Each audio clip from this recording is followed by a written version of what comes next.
Hey everyone, I'm out here in the garage, and what we're going to be doing today is analyzing the 2008 Acura MDX's engine block and pistons. So stay tuned.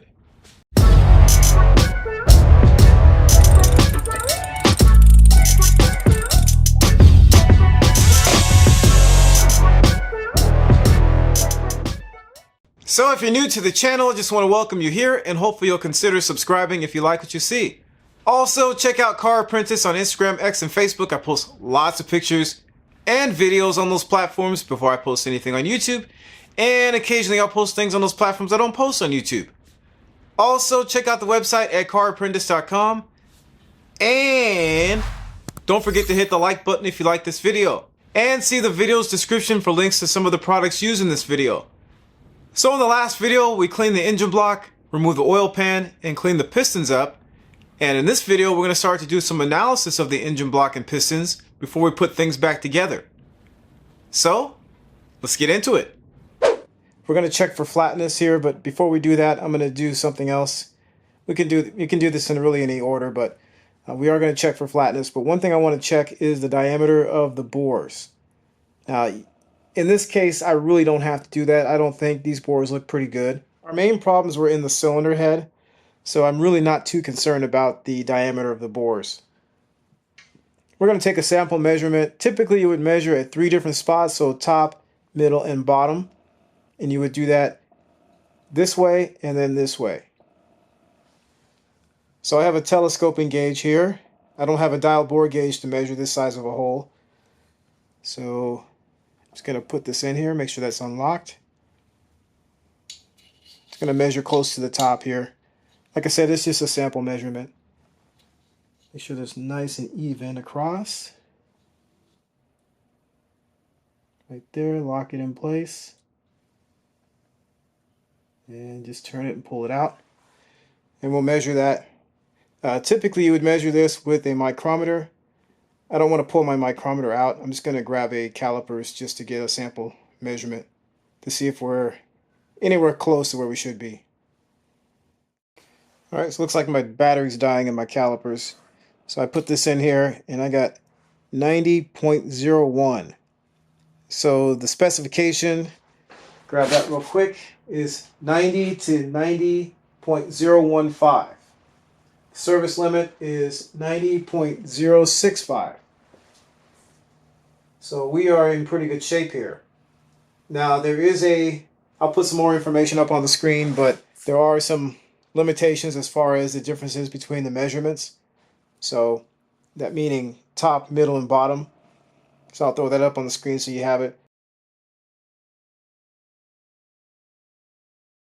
But this one appears to be in good shape. But like I said, I'm not really concerned about the bores at all. I'm more concerned about the pistons than I am the bores. But it's still a pretty good idea to check them to make sure. Alright, so I'm going to do a quick check for flatness on this one side of the engine block. Straight edge. This one's by OEM Tools. I've used this before on the cylinder heads. So we need to go from here to here, pass through these holes right here. And 0.07 millimeters is the standard.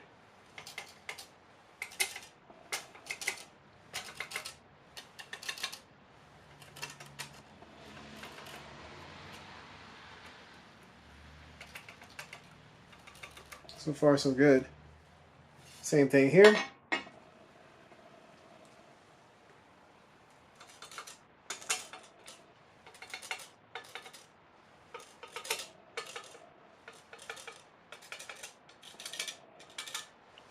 All right, and then across these holes, diagonally,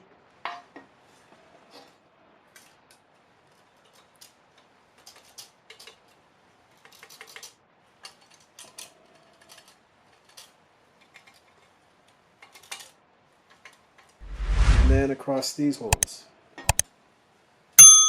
Nice and flat.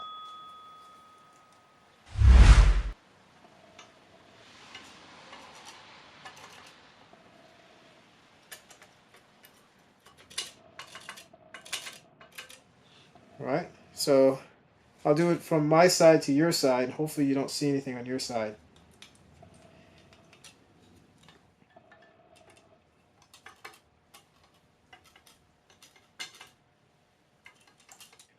So this side of the engine block is nice and flat. I'll do the same thing to the other side.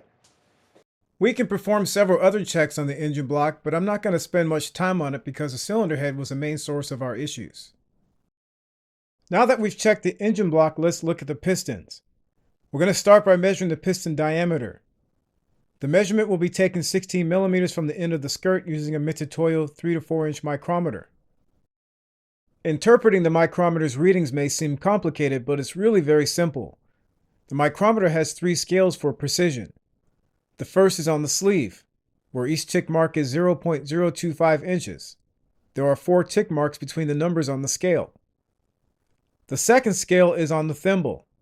Each number represents 0.001 inches. The third scale is the vernier, which provides the finest level of precision. Each mark on the vernier is 0.0001 inches. All right, 16 millimeters. And I'm just going to make a black mark right on the piston at that point. I'm going to do that on both sides.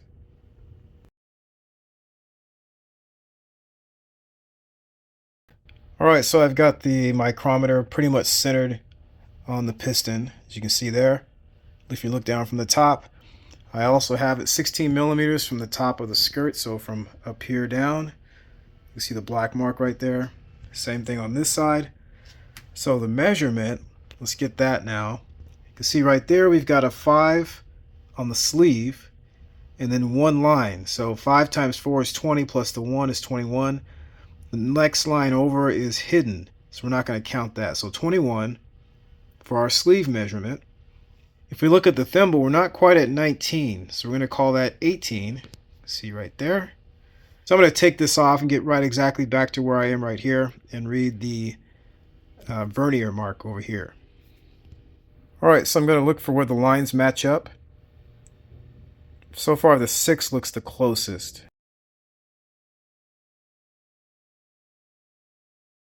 I'm going to keep going around here. Yeah, we're going to call that 6. Next, we need to do some math. Piston number 1's numbers we captured are listed in the first column. We multiply the numbers gathered by the respective scale graduations, then add them together. As an example, we jotted down 21 from the sleeve. So we multiply 21 by 0.025 to get 0.525. We read 18 from the thimble. So we multiply 18 by 0.001 to get 0.018. And we got 6 from the vernier. So we multiply 6 by 0.0001 to get 0.0006. Adding these numbers all together, we get 0.5436. Remember that this micrometer starts at 3 inches and measures up to 4 inches. So we add 3 to our subtotal to arrive at 3.5436 inches. The specification is 3.5426 to 3.5431, with the service limit of 3.5420. Mysteriously, the number 1 piston I measured 6 times is slightly larger than normal. The other 5 pistons are within spec.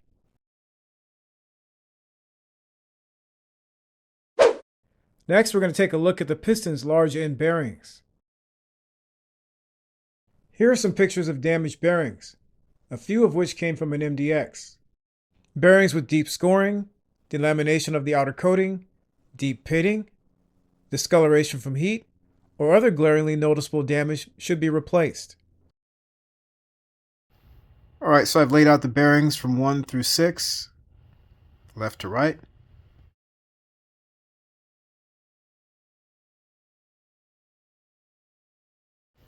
Here is number 1. This is the bottom bearing. You can see there's some pitting in there. Otherwise, it doesn't look too bad. And we are pretty close up too. That is the top bearing. It's got a score in the middle and also some pitting. The score mark is not as deep as it looks on camera here. I can't catch my fingernail in it at all. Here's the lower bearing for number 2. Same story. That's the top bearing for number 2. Here's the bottom bearing for number 3. There's the top bearing for number 3. That scratch is a little bit deeper than the one from we saw in the first bearing, but it's not terrible. Here's number 4. Not too bad. Bunch of really small pits in there, but nothing major. Here's number 5. Bottom and then the top. Again, not too bad. And here's number 6.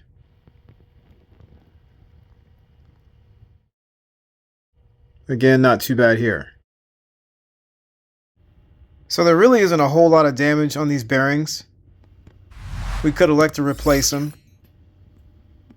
but at this point I'm not inclined to do so. Here's the back side of a bearing. Doesn't look too bad at all. Now normally there is a color code on these bearings, like right on the edge. None of these have a color code, so that's interesting. It must have worn off. I suspect that these are the original bearings for this car. Alright, so before I put the pistons back on the crankshaft, I want to check the clearance between these journals. These are called rod journals, and the connecting rod bearings. So there are 6 of these journals, 1 for each piston. This is the number 1 piston, so that would go right here. To check the clearance, we're going to use this here. This is called Plasti gauge. So there's a red and a green variety. You see the millimeters measurements right there. For the green is 0.025 to 0.076 millimeters. Inches is on this side. And then the red is 0.51 to 0.152 millimeters. Again, inch measurements on this side. The range we're working in is 0.020 millimeters to 0.044 millimeters. So that would mean we'd use this one here. Okay, so the first thing I'm going to do is I'm actually going to clean up the rod journal here. And you can use just a paper towel like this. Just kind of wipe it off, get all any oil that might be on there off. You could also use a solvent, like a parts cleaner. Something like that probably would work okay. Basically, we want this really nice and dry and clean. I'm going to rotate this a little bit.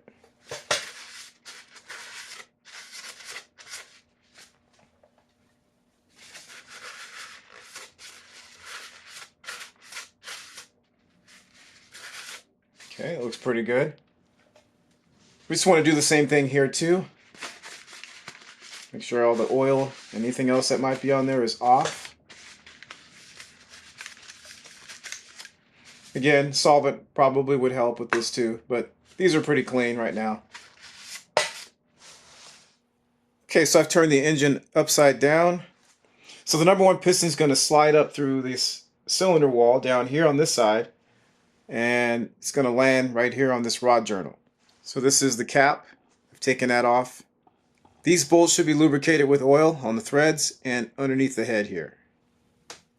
Alright, so here's the plastic gauge. I'm going to cut it off right there where that scale is for one of these sections. So I'm going to cut the end off first.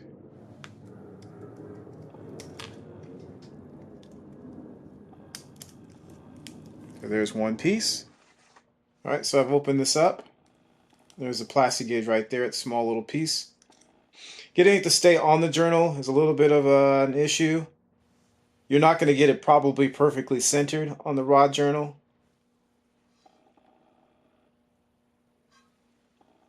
Right there. Try not to disturb that.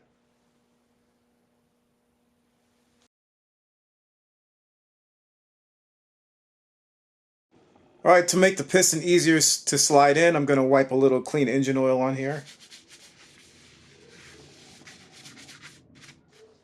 Make sure the arrow's pointing forward. Just going to go ahead and slide that up in here.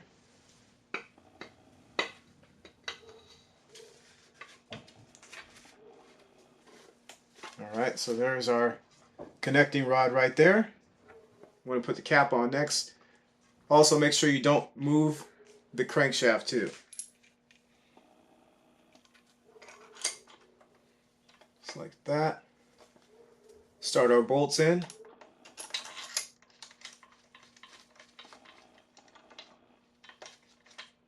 That should hold for now. Alright, so our bolts are on. I'm going to run these down by hand.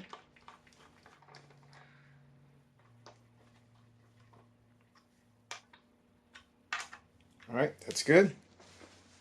Alright, so I've got the torque wrench. I'm going to tighten the bolts down to 14 foot-pounds. And we need to be careful that the crankshaft doesn't move too, so I'm going to hold my hand over here to do that.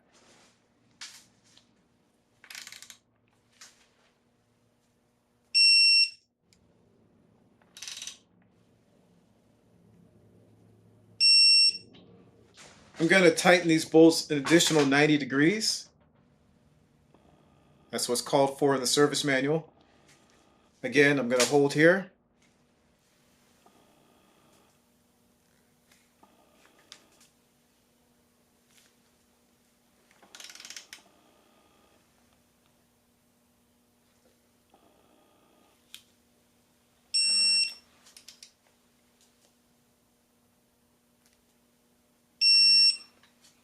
An alternative to using a fancy torque wrench for the 90-degree angle is to mark across one of the bolt's 12 points and the cap with a Sharpie marker.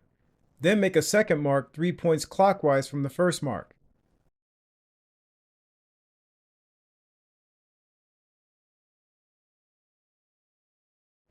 You can also buy an inexpensive torque angle gauge. Okay, so I'm going to take these bolts out now and take the cap off.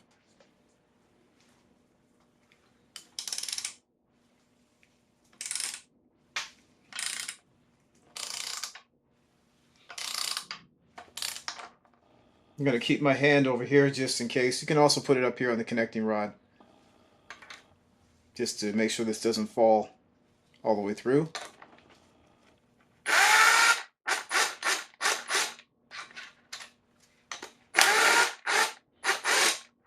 Okay, take the cap off. You can see that's flattened out. So we'll take a look at that. We'll get a measurement of that. So I just turned the engine block so that the piston won't fall out. Alright, so since this is a little bit easier to pick up on the rod journal than on the actual bearing, I'm just going to do it here. What you want to do is take your plastic gauge. You can see right there the green is on the right is 0.025, then it goes up to 0.038 and so on. We're looking to compare the widest part of the plastic gauge, which in this case is 0.038 millimeters. So we're in good shape. Alright, so here's number 4. It's around 0.38 millimeters. Alright, so here's number 2. The widest part of the plastic gauge is about right here. And it's around, looks like it's closer to 0.025 millimeters. Alright, so here is number 5. It's closer to 0.025 millimeters. Alright, so here's number 3, and the fattest part of the plastic gauge is right here. So we're looking at around 0.025 millimeters. Alright, so here's number 6. Looks like that one matches up. 0.025 millimeters. To clean off the plastic gauge is not really necessary. It's going to dissolve in the oil anyway. But what I've done, I'll just take a little bit of engine oil, just kind of use my gloved hand, and that helps to get that off there. Let's talk about how we'd address a damaged bearing or a bearing that doesn't provide the proper clearance by walking through a couple scenarios. In scenario 1, the bearing has a color code of yellow, so we simply replace both bearing halves with a new yellow bearing set and check the clearance. If it's out of spec after replacement, we look for the number on the piston's connecting rod or the slashes representing numerals and find the correct column in this chart. For example, if the connecting rod has a 2, this is our column. And here is our bearing. Taking this a step further, if the new bearing clearance is too small, we'd go up the chart and choose a thinner bearing. We'd continue up the chart until we find a bearing that puts us within spec or until we run out of choices. Pink yellow is the only thinner bearing in our example. so crankshaft replacement would be the last option. If the bearing clearance is too large, we'd go down the chart and choose a thicker bearing. Again, if we get all the way down to brown and it still doesn't work for us, crankshaft replacement would be the last option. In scenario 2, my scenario, the bearings have no color code. The connecting rod's number is tube, but we're missing a second element to identify our likely bearing set. We'll need the rod journal sizing letter or slashes in the first row of the crankshaft counterweight on the crank pulley end to complete the identification.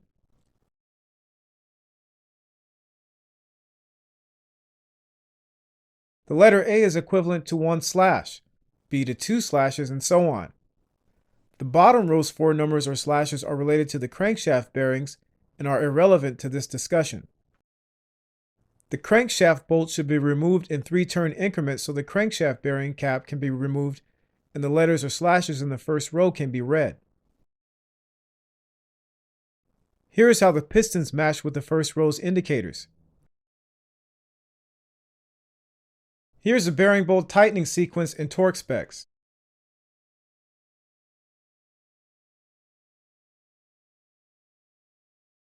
Now that we have the rod journal sizing indicator, we use it and the number on the connecting rod to find the correct original bearing and follow the steps outlined earlier to check clearance.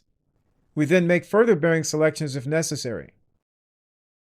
One thing not discussed here is that the top and bottom bearings can have different color codes to fine-tune the clearance, but it's not a topic we're going to cover. Based on the little that I know about this subject, it's best to choose 2 adjacent bearings, for example, pink, yellow, and yellow. Alright, so there you have it. There's analyzing the engine block and the pistons for the 2008 Acura MDX.